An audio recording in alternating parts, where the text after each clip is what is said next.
আসসালামু আলাইকুম প্রিয় দর্শক। বাংলাদেশ 95% মুসলমানের দেশ।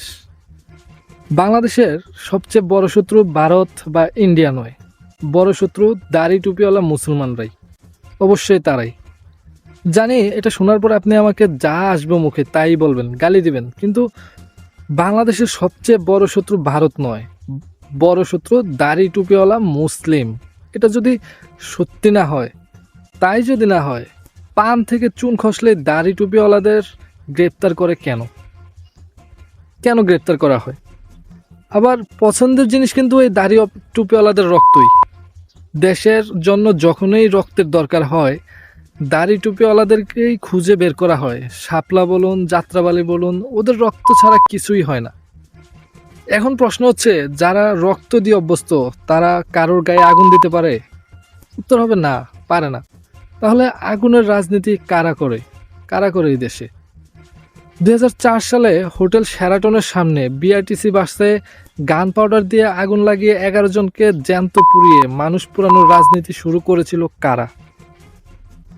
ওই মামলায় 18 জনকে গ্রেপ্তার করলে কালু আর মাসুম স্বীকারোক্তি দিল, জাহাঙ্গীর কবির নানক এবং মির্জা আজম তাদেরকে বাড়া করেছে। কিন্তু 2009 সালে আওয়ামী লীগ ক্ষমতায় এসে 18 জনকে খালাস করে দেয়। একই বছরে পিলখানা হত্যাকাণ্ডে সেনাবাহিনীর লাশ পুড়িয়ে জ্বালাও পোড়াও রাজনীতি ফের চালু কারা করেছিল? এমনকি আপনার দেখেন, চলতি বছরে দামরাইয়ে গান পাউডার দিয়ে আগুন, কয়েকদিন আগে উত্তরায়, বাড্ডায়, তারপরে গড্ডারহাট, পল্লবী এলাকায় জ্বলন্ত বাসে আগুন কে দিয়েছে? জুলাই আন্দোলনে আশুলিয়ায় 6 জনের লাশ পুরানো, এমনকি সেদিন দীপু দাসকে হত্যা করে আগুন দেওয়া স্থানেও কাউকে দাড়ি টুপি পাওয়া যায়নি। আমি পুরো ভিডিও দেখেই বলছি। তবুও দেশের যে কোনো মামলায় আগে দাড়ি টুপিওয়ালাদেরকে গ্রেপ্তার হয় কেন? আসলে কি জানেন, বাংলাদেশ এবং ভারতের ওই একটাই জায়গায় খুব মিল। দুজনেই দাড়ি টুপিওয়ালাদেরকে সবচেয়ে বেশি ভয় পায়।